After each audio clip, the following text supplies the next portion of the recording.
True Stories of MANGINAHOOD, Episode 1. If it wasn't for my overwhelming desire to fuck something, I'm sure I wouldn't have been in this situation.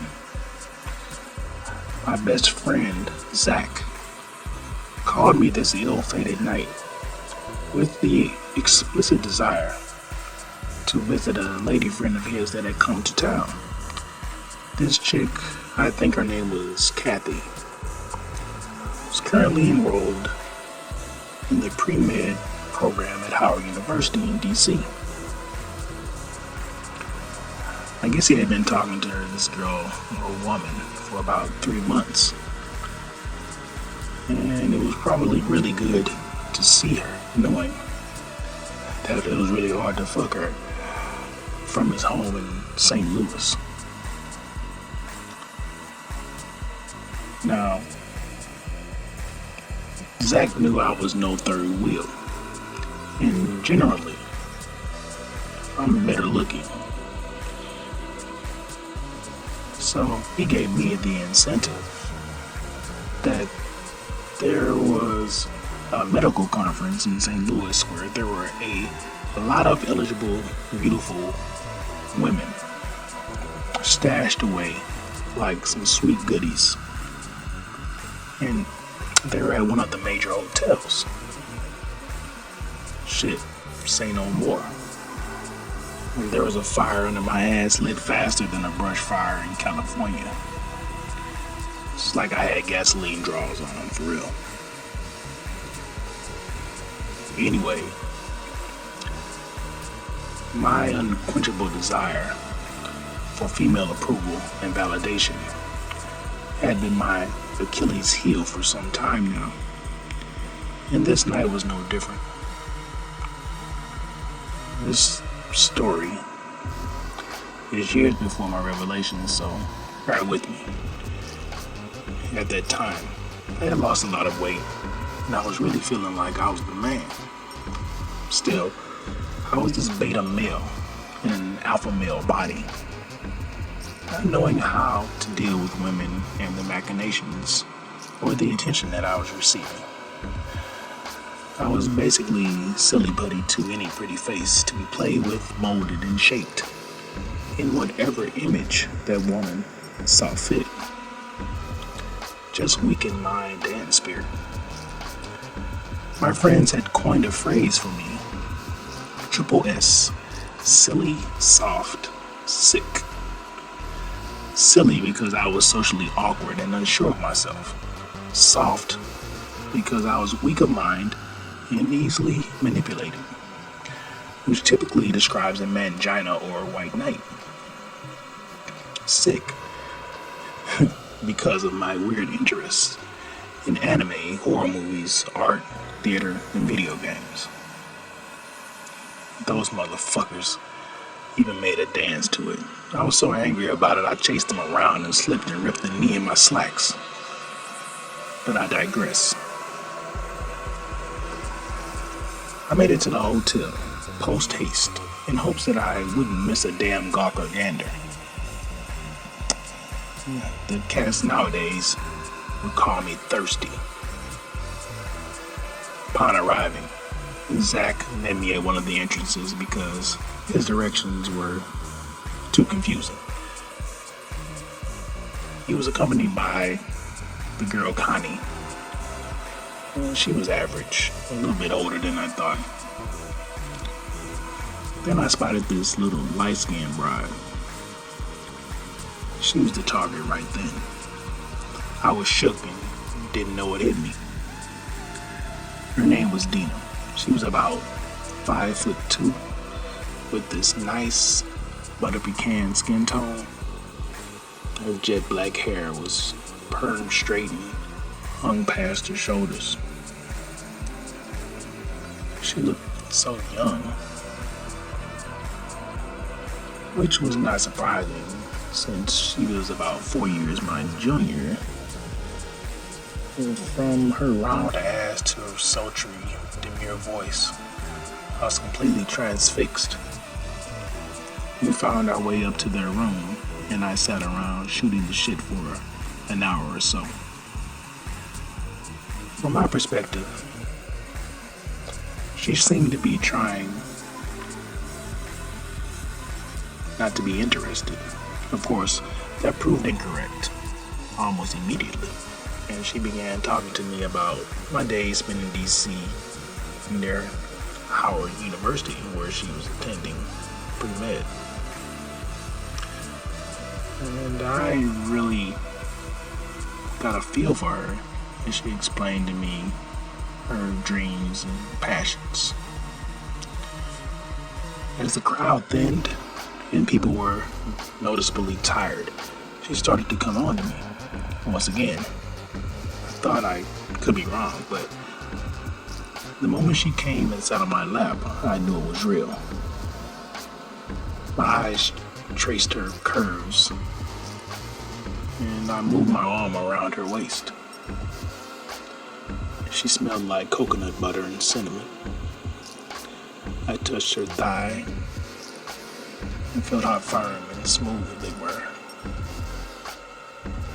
And then I definitely felt myself getting hard. I kissed her on her neck gently, even as her friend sat there talking. She responded by sliding my other hand beneath her shorts. Surprisingly, or maybe not so surprisingly, she wasn't wearing any panties, and she was very wet. I suspended my disbelief and tried to stay in the moment. In retrospect, I've always had a fascination with women like her. Beautiful, intelligent, light-skinned. It was like a default or preference for me. I almost couldn't help myself. I think all of this stemmed from various rejections by different light-skinned untouchables throughout high school and college. None of them wanted me then, and if they did, they either misused me, shit on me, cheated on me,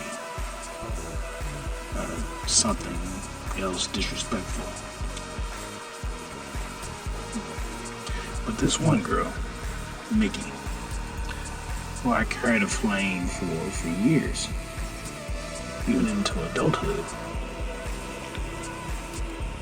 I remember her rejection quite clearly, and she always seemed so unattainable.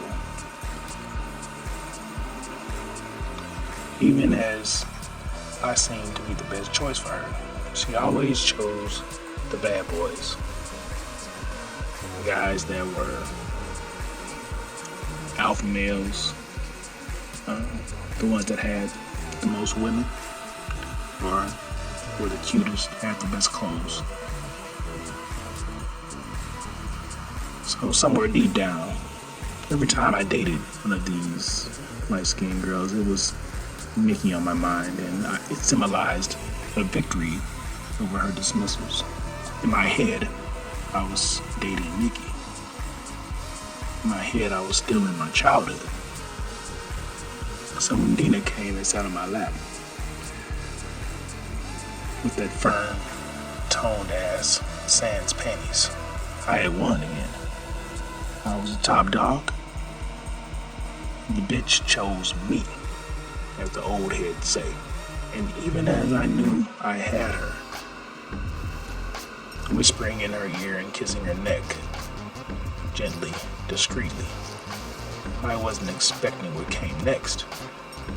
I didn't see that she had me trapped. I was her toy. Somehow, about 10 minutes later, we knew we were getting a little too worked up, and we decided to go somewhere to be alone. We ended up in one of the hotel stairways, kissing and fondling one another, with little said between us. We decided to try and have sex right there. Right, an exciting concept for two young, virile people. After thinking for a few seconds, I had her follow me up one flight to the next door. There I placed my back against it to keep anyone from barging in on us unawares. And if anyone came to it, we would quickly be able to adjust before having to let them in. It was well past 2 a.m., so we guessed we would have enough time for this quickie, and it was on. And somehow, I just happened to have a condom. Who knew? Due to her height, I had to adjust slightly and spread my legs so that she could be entered easily. Her witness made the rest easier, and we went at it with abandon. I didn't know how I was able to go as long as I did without ejaculating, as turned on as I was. She was touching her toes and matching me stroke for stroke.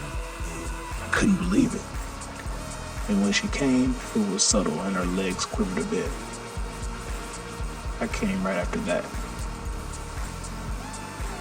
She turned around then and kissed me hungrily, passionately. Her light brown eyes spoke delight and satisfaction. I tied off the condom and put it in my back pocket.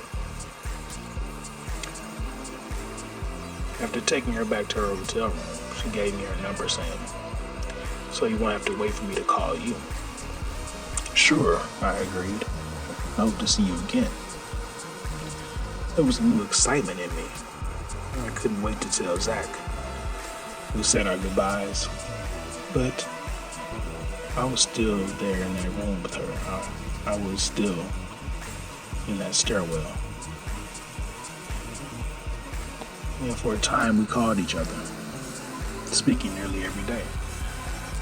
I wasn't a fool enough to believe I was the only guy she was seeing. Just too dumb to know she didn't care about me like I cared about her. Just the very silly, soft, sick individual my friends described. I ended up buying her a ticket to come visit me about a month later. That was a mistake and an utter disaster. We had sex again on our visit, but it was lackluster. She was definitely somewhere else, and did so out of obligation more than anything. She didn't want it, and she didn't want me. It was appeasement. I tried to treat her to a good time. We went to Six Flags, went to a poetry reading, we took a walk in the park. She was just distracted, and there was no masking her disappointment, no matter how hard she smiled. I guess I felt cheapened, pathetic. At the end of this whole trip, I walked with her through the airport terminal, at least hoping to convey one last time that I wanted to see her again. I even, to my chagrin, told her that I loved her. It wasn't reciprocated, of course, just more of the same disdain. The shadow of resentment that loomed couldn't have been more apparent. For me, as I look back now, I chose to love her, to save face. I chose it because I wanted to feel as if it all had a purpose. I basically lied to myself to save myself from myself. I thought I just wanted to feel something, anything that could have been love. I spent some time after that making a DVD and even sent her some poetry that I had written specifically for her. I mailed this all to her. It was a last-ditch effort, a desperate motion to get some type of response. Manipulation for the manipulator, fully irrational. absolutely humiliating. An idiot is his mother's folly and his father's embarrassment. However, I regret nothing. I learned a valuable lesson during that time. Also, I think this story helped some poor bastard out there see the error in his reasoning when being led by his penis. For the MGTOW, I hope you have listened and understood my mistake.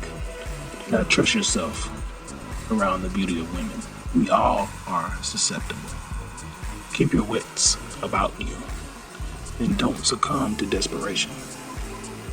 I was young and romantic, seeing women for what they are not, and now myself for what I am, a man. Without self-knowledge, we are but toys to women. We will lose every time and they will discard us at the end of the game for something more shiny and new.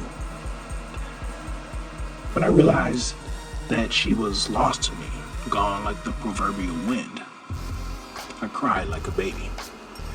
Not because I was sad, but for the love I chose to give out of shame for what it meant. Because I was a fool to do so. To do so much for someone that obviously did not reciprocate. For a pretty face. Because my past had not been reconciled within me. Because I didn't love myself enough to choose better. I cried also for what I gained. For the pain. The searing pain of knowing that I was weak. That I was weak enough to choose love when it never should have been an option. Fuck it though. There are many more worlds than these. The mighty Cthulhu bids you farewell. Until next time.